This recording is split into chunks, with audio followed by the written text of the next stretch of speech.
আসসালামু আলাইকুম। Day 1 of my 28 days challenge. আজকের থেকে আমি একদম সিরিয়াস। সকালে একটা ডিম সিদ্ধ খেয়েছি আর ছোলা ভিজিয়ে রেখেছি। তো আমি একটা 28 দিনের চ্যালেঞ্জ নিয়েছি, যেখানে আমার টার্গেট মিনিমাম 5 কেজি কম করা। তো আমার স্টার্টিং ওয়েট হচ্ছে 87.80।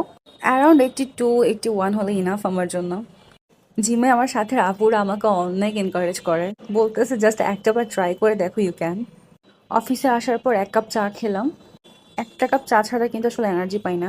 আর ব্যাগে করে শসা, গাজর, সিদ্ধ ডিম নিয়ে আসছিলাম। ভাবছিলাম এগুলা কেটে কুটে একটু ডিজাইন করে খাবো, কিন্তু শরীরে তো তেল নাই। পাশে আসার পর একটু দই খেলাম, তবে এটা মিষ্টি দই, টক দই হলে বেটার হইতো। এরপর ভাবলাম যে 8টার মাঝে খাবারটা সেরে ফেলি। এই প্রপার মিলটা যদি আমি দুপুরবেলা খেতে পারতাম আমার জন্য পারফেক্ট হতো। আমি কিন্তু ভাতের পোর্শন কমাই ফেলছি। আগে কিন্তু 1.5-2 প্লেট খাওয়া কোনো ব্যাপার ছিল না। পোর্শন আরও কমাবো। আমি যদি স্টার্টিংয়ে ভাত বাদ দিয়ে দিই তাহলে কিন্তু আমি 1-2 দিনের পর আর সাস্টেন করবো না। মাথার মধ্যে সারাদিন ভাত ভাত ঘুরবে।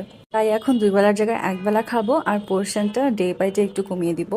সো ডে 2-তে আবার দেখা হবে। আল্লাহ হাফেজ।